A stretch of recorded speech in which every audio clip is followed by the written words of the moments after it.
ومن أحسن قولا ممن دعا إلى الله وعمل صالحا وقال إنني من المسلمين। ওয়ালাইকুম আসসালাম ওয়া রাহমাতুল্লাহ।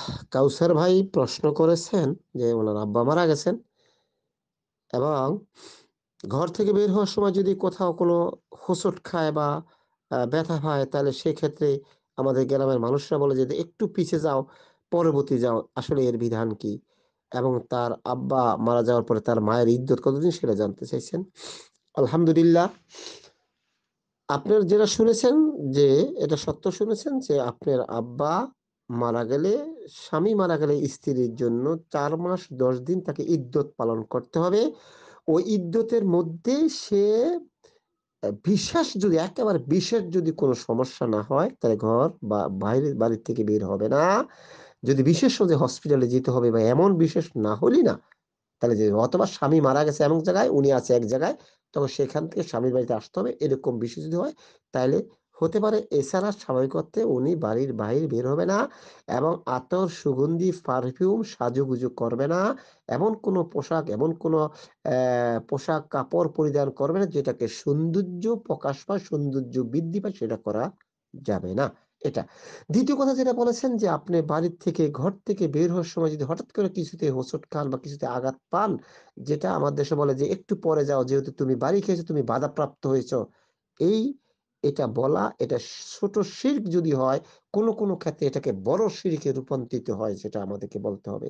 রাসূল আকরাম সাল্লাল্লাহু আলাইহি সাল্লাম বলেছেন, মানুষ যদি কোনো বিষয়ে, যে মানুষের পায়ে যদি একটা কাঁটাও ফুটে, আর সেই কাঁটা ফুটার কারণে সে সবর করে, আল্লাহর সিদ্ধান্ত শুকর আদায় করে, আলহামদুলিল্লাহ, ইন্না লিল্লাহি ওয়া ইন্না ইলাইহি রাজিউন, আল্লাহর প্রশংসা, আমরা আল্লাহর জন্য, আমরা আল্লাহর দিকে প্রত্যাবর্তিত, এটা যদি বলে, তাহলে তার গুনাহ করতে হয়। সুবহানাল্লাহ। ইসলাম বলল কি আর আমরা করতেছি কি? আপনি ফিরে যাওয়া হয়েছে হিন্দুদের কালচার। তার মানে আপনি এটা বুঝাতে চাইছেন যে বাড়ি খাইছি মানে আমাকে কাঠে জানিয়ে দিল, তুই যাইস না, তোর সামনে বিপদ। নাউযুবিল্লাহি মিন যালিক। আমার দেশে কথা আছে, কোথাও যাওয়ার সময় যদি ঝাঁটা বা ফিসা দেখে যায়, খালি কলস দেখে যায়, বা কোনো বিধবা বিধবা মহিলা দেখে যায়, বা আপনাকে অন্য কিছু কোনো মহিলা দেখে যায়, যাওয়ার পর যে এই মহিলার মুখ দেখে আসা যায় আজকে আর কুযাত্রা হয়েছে, নাউযুবিল্লাহ। মঙ্গল করা মালিক আল্লাহ। একটু চিন্তা করুন তো, আমি লেখাপড়া করে প্রস্তুতি নিয়ে আল্লাহর উপর ভরসা করে পরীক্ষা দিতে গেছি, খাওয়া বাসাতে যাওয়ার সময় মা আমাকে ডিম দিল, খাইয়ে গেলাম। তাহলে ডিম খাওয়ার কারণে আল্লাহর কাছে আমি তাওয়াক্কুল করে গেছি, কিন্তু আল্লাহর তাওয়াক্কুলটা কেটে গেল ডিম খাওয়ার কারণে। তাহলে আপনি ডিমের কাছে আল্লাহকে আমরা মাজুর করলাম কিনা, এটা শিরকে আকবর হয় কিনা, একটু চিন্তা করুন তো। আপনি, আপনার তকদির আজকে লেখা আছে, আপনি এক জায়গায় একটা ক্ষতিগ্রস্ত হবে। আপনি একজন মহিলা দেখেছেন, খালি কলস দেখে গিয়েছেন, দিকে আপনি খালি কলসটার এত বড় পাওয়ার, এত বড় শক্তি, খালি কলস দেখে যাওয়ার কারণে আপনার আজকে এই কাজটা হয় নাই। তাহলে কাজটা না হওয়ার মধ্যে একমাত্র কারণকে খালি কলস, আল্লাহ পাকের তাকদির যে লেখছে, সে তাকদিরকে আপনি খণ্ডন করলেন। তাহলে শিরকে আকবর হলো কিনা, একটু চিন্তা করুন তো। এগুলো আমাদের দেশে যখন হিন্দুরা যে দেশ পরিচালনা করছে, তখন তাদের হিন্দুয়ানি অনেক কালচার আমাদের কাছে রেখে গেছে। আমাদের বাংলাদেশে এখনো এই ধারণাগুলো আছে। রাত্রে আয়না দেখা যাবে না, রাত্রে ঘর ঝাড়ু দিয়ে ময়লা পালানো যাবে না, জুঠা পানি বাইরে পালানো যাবে না, এরপরে আপনার রাত্রে মাথা আছড়ানো যাবে না, রাত্রে মানুষকে হাওলাত দেওয়া যাবে না, রাত্রে ঘর থেকে কিছু বের করা যাবে না, এবং চুরি ভেঙে গেলে স্বামীর অমঙ্গল হবে, নাকের ফুল পড়ে গেলে স্বামী মারা যাবে। এগুলো সবই কুসংস্কার এবং ছোট শিরক। কোন ক্ষেত্রে এগুলো বড় শিরকে রূপান্তরিত হয়। যদি বলেন নাকফুল পড়ে গেছে, তাহলে স্বামীরা মারা যাবে, তাহলে বড় শিরিক।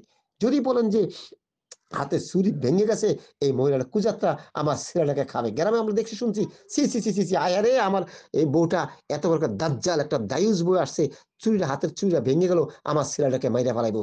তাইলে আল্লাহ রাব্বুল আলামিন বলেছেন, আউযু বিল্লাহি মিনাশ শাইতানির রাজিম, তাবারাকাল্লাযী বিয়াদিহিল মুলক ওয়া হুয়া আলা কুল্লি শাইইন কাদির, আল্লাযী খালাকাল মাউতা ওয়াল হায়াতা লিয়াবলুয়াকুম আইয়ুকুম আহসানু আমালা ওয়া হুয়াল আজিজুল গাফুর। আল্লাহ বলছেন, বরকতপূর্ণ সেই আল্লাহ রব্বুল আলামিনের হাতে সমস্ত কর্তৃত্ব, যে আল্লাহ রব্বুল আলামিন সৃষ্টি করেছেন মিত হায়াত এবং জীবন এবং মরণ। কিন্তু আজকে আমরা এই চুরি ভাঙার কারণে স্বামী মারা যাবে, নাকপুল পরার জন্য স্বামী মারা যাবে, রাত্রে পয়সা দেওয়া যাবে না। হ্যাঁ, এখানে একটি কথা না বললেই না, সেটা হলো অনেক বিদ্বান বলছেন রাত্রে হয়তোবা আপনি যদি মনে করেন জুঠা পানি বা গরম পানি যদি ঘর থেকে বাইরে ফালান, দেখা গেছে দুষ্ট জিন বা জিনেরা ওখানে চলাফেরা করে।